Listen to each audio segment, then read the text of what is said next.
एक श्रीमंत सेठ के यहां मैं गया और जैसे ही गया तो संगमरमर की चमचमाती पत्थर से बना हुआ एक मंदिर देखा। उसमें मेरे आराध्य राम जी विराजे थे।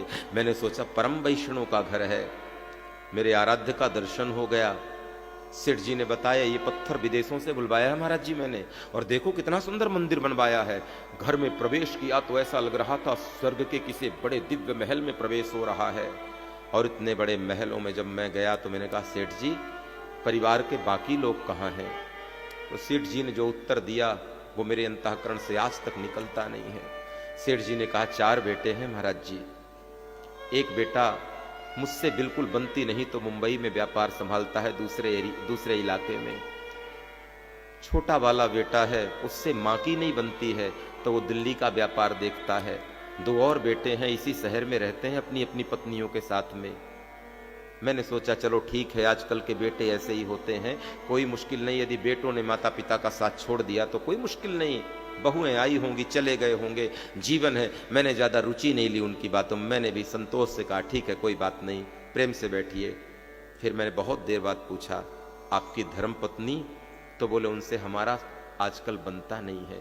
इसी भवन में ऊपर वाले हिस्से पे वो रहती हैं और नीचे वाले हिस्से में हम रहते हैं। मैंने कहा क्या जीवन है, बेटे से बनती नहीं, बहुओं से बनती नहीं, पत्नी थी जो जीवन संगनी थी उससे भी बनती नहीं। उस घर में जिस घर में बेटे बहू ना साथ में रहे हों, पति पत्नी ना साथ में रहते हों, उस घर में राम जी का मंदिर बनने का कोई जरूरत नहीं है। क्या करेगा वहां राम जी का मंदिर? राम जी भी बैठे बैठे आंसू बहा रहे होंगे। राम जी की संस्कृति जोड़ने वाली संस्कृति है। राम जी के परिवार में इतना बड़ा विघटन आया, राज्य मिलने वाला था और मेरे सरकार 14 साल के लिए बन गए।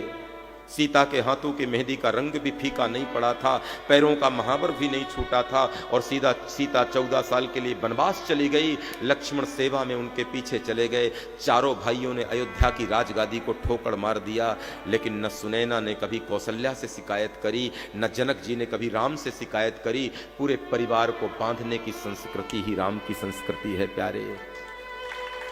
राम की पूजा करते हो, कृष्ण की पूजा करते हो तो परिवार के संग खड़े रहना, परिवार को साथ लेकर के चलना प्यारे। यही जीवन है, यही रामणीय सभ्यता है। टूटे हुए परिवार के साथ तुम उन्नति तो कर सकते हो, अलग होकर परिवार से तुम भौतिक प्रगति तो कर सकते हो प्यारे, लेकिन एक दिन एक अवसर आएगा जब भौतिक ऊर्जा से तुम्हारा मन तृप्त हो जाएगा।